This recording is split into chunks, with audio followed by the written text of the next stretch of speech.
Shalom, shalom bien-aimés dans le Seigneur. Nous nous retrouvons encore aujourd'hui pour parler de la Sainte Doctrine, qui est notre canevas, qui est notre guide, qui est notre seule orientation pour aller vers le Seigneur. Je nous salue tous dans le nom précieux et glorieux de Jésus. Et donc aujourd'hui, nous allons faire la partie 1 de l'amour. On va parler de l'amour. L'amour qui est la voie par excellence qui nous amène à la perfection. L'amour qui est le lien de la perfection. J'aime bien la définition de ce mot amour dans la langue grecque. Et cela attire mon attention parce que j'ai découvert qu'il y a plus de 8 dimensions de l'explication de ce mot amour. Parce que n'oublions pas en passant que la langue grecque, à l'époque, c'était la langue des intelligents. C'est dans cette langue-là que nous avions traduit la parole de Dieu, que nous avons écouté. La parole de Dieu, il n'y avait ni le français, ni l'anglais, ni ces langues que nous parlons aujourd'hui. Et quand nous voyons l'importance de cette langue, la richesse de cette langue, que nous ne retrouvons pas dans la langue française, ni anglaise, portugaise ou quoi que ce soit. Et c'est intéressant quand même de retrouver dans cette langue le mot amour défini dans 8 dimensions. Mais ce qui est plus intéressant, c'est les 3 dimensions, parce que je crois que dans les 3 dimensions, il y a des 8.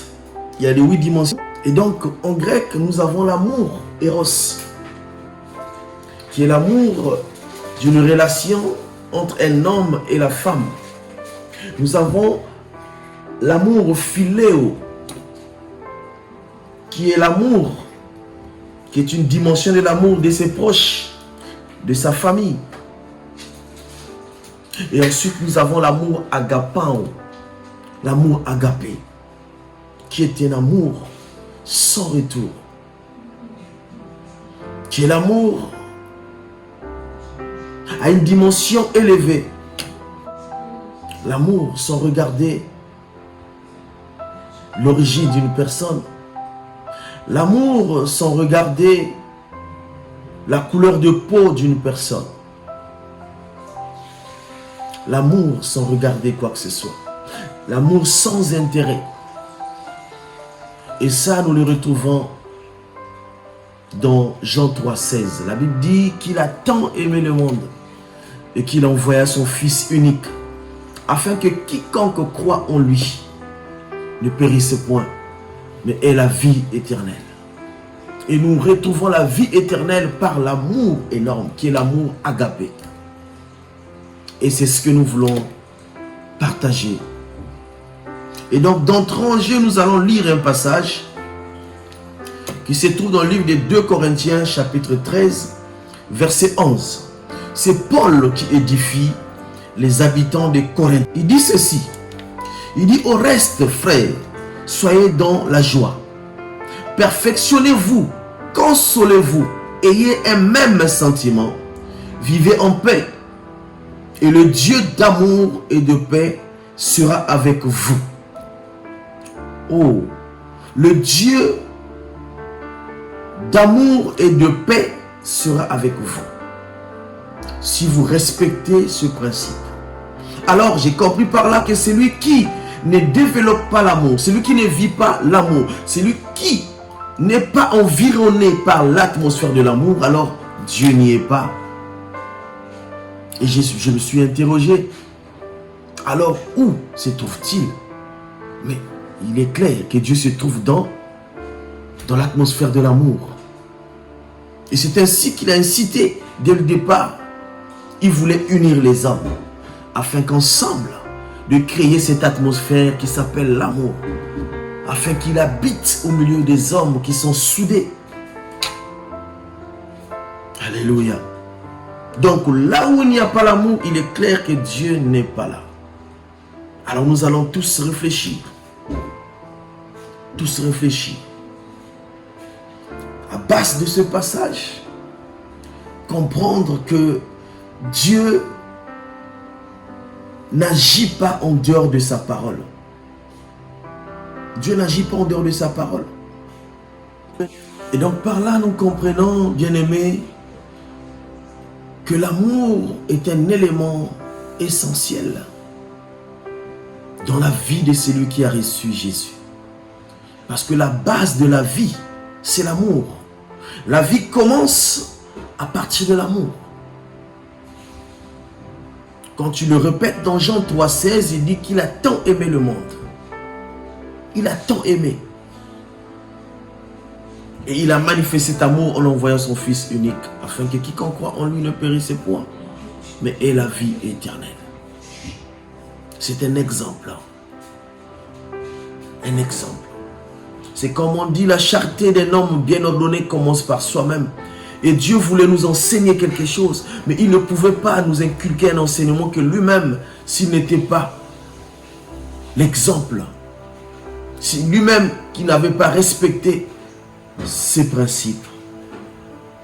Il est celui qui dit et qui accomplit en faisant par des actes ce qu'il dit. Et c'est ainsi qu'il nous a donné un cadeau qui était si merveilleux pour l'humanité. C'est Jésus-Christ de Nazareth. Jésus-Christ de Nazareth. Et dans le passage que nous avons lu dans 2 Corinthiens 13, verset 11, qui dit, qui nous demande d'être dans la joie, de vivre dans la perfection, de se consoler les uns les autres et d'avoir un même sentiment. Ce passage nous recommande d'être unis, d'être ensemble, afin d'attirer l'atmosphère du ciel, qui n'est autre que l'amour. Bien-aimés, nous allons encore lire un passage, afin d'avancer dans ce que nous sommes en train de parler, sur l'amour, qui est le lien de la perfection. De l'amour qui est une voie par excellence. Nous lisons un deuxième passage. La Bible dit ceci.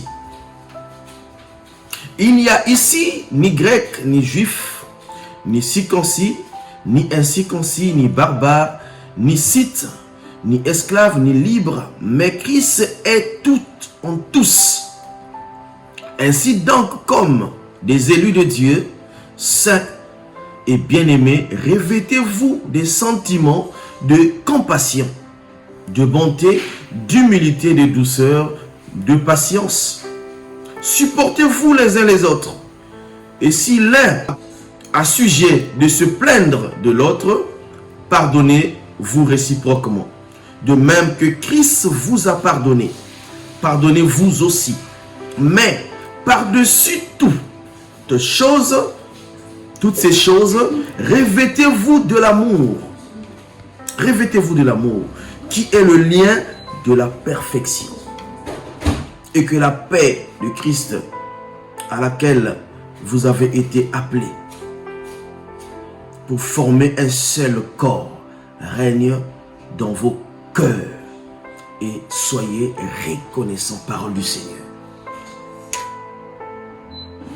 Là, la Bible nous fait mention de quelque chose encore. Et je vais retourner un peu en arrière en expliquant quelque chose. Vous savez qu'avant la nouvelle alliance, il y avait le temple. Et dans le temple, il y avait des séparations. Il y avait des endroits où on pouvait retrouver que les païens. Il y avait l'endroit, je parle du parvis dans le tabernacle, dans le temple que Salomon avait construit. Il y avait plusieurs parvis. Il y avait le parvis des femmes. Il y avait le parvis des prêtres. Il y avait le parvis des païens. Et donc, il y avait des murs qui les séparaient. Mais Christ, il vient, il veut briser ces murs afin que tous, nous soyons considérés comme un même peuple. C'est ainsi qu'il rappelle. Et quand vous lisez tous ces mots, c'est les noms des peuples. Et qui voulaient bien prier, qui voulaient bien adorer. Bien-aimés, aujourd'hui nous sommes dans l'assemblée des saints, de tous ceux-là qui ont accepté Jésus comme Seigneur et Sauveur. Peu importe la race, peu importe tes origines,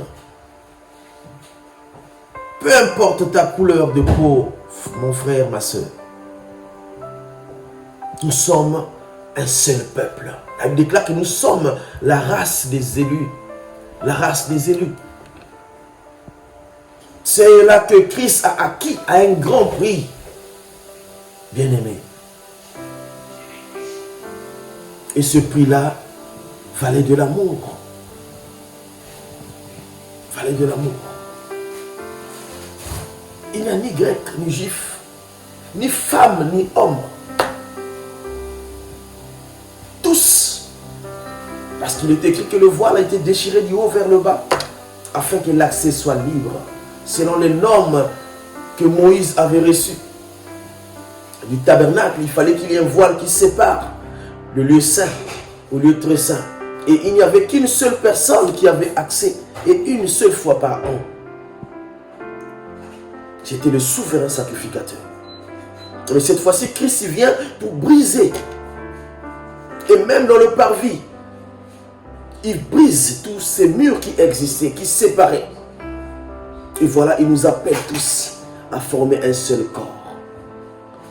Bien-aimé, l'amour est une chose très importante dans une assemblée de ceux-là qui ont reçu. Je parle bien de ceux-là qui ont reçu Jésus comme sauveur. De ceux-là qui ont accepté Jésus comme l'unique et le véritable Dieu. Parce que c'est le seul lien qui va nous amener vers le Père. Bien-aimé, ce message est pour celui-là qui pense vivre dans l'amour Eros,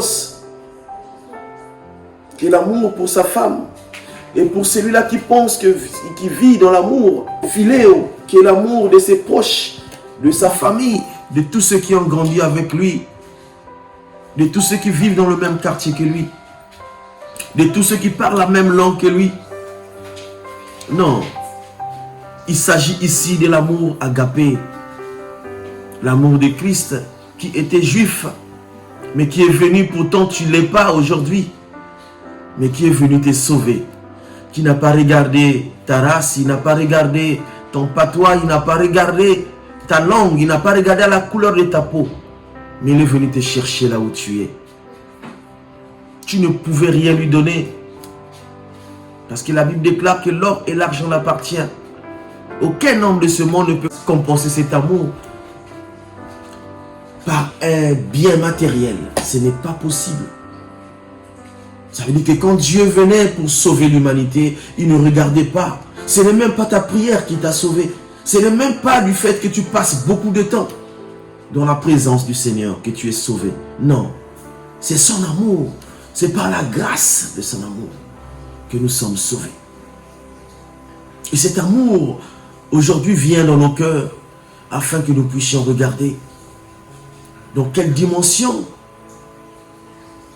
nous avons établi l'amour. L'amour à quelle place dans l'assemblée? L'amour à quelle dimension dans l'assemblée?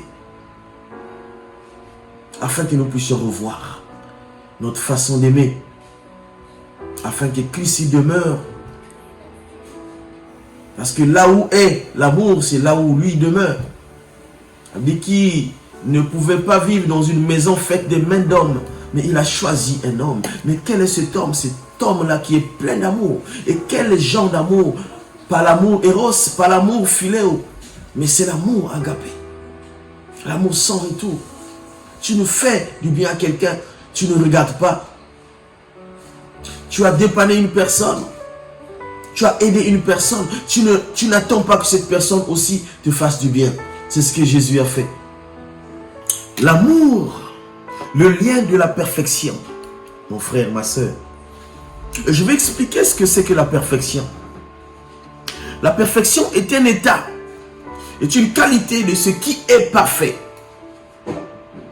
Et nous savons qu'il n'y a qu'une seule personne qui est parfaite. C'est cet homme de Galilée, Jésus de Nazareth. Et lui qui nous donne cette possibilité aussi de venir vers lui.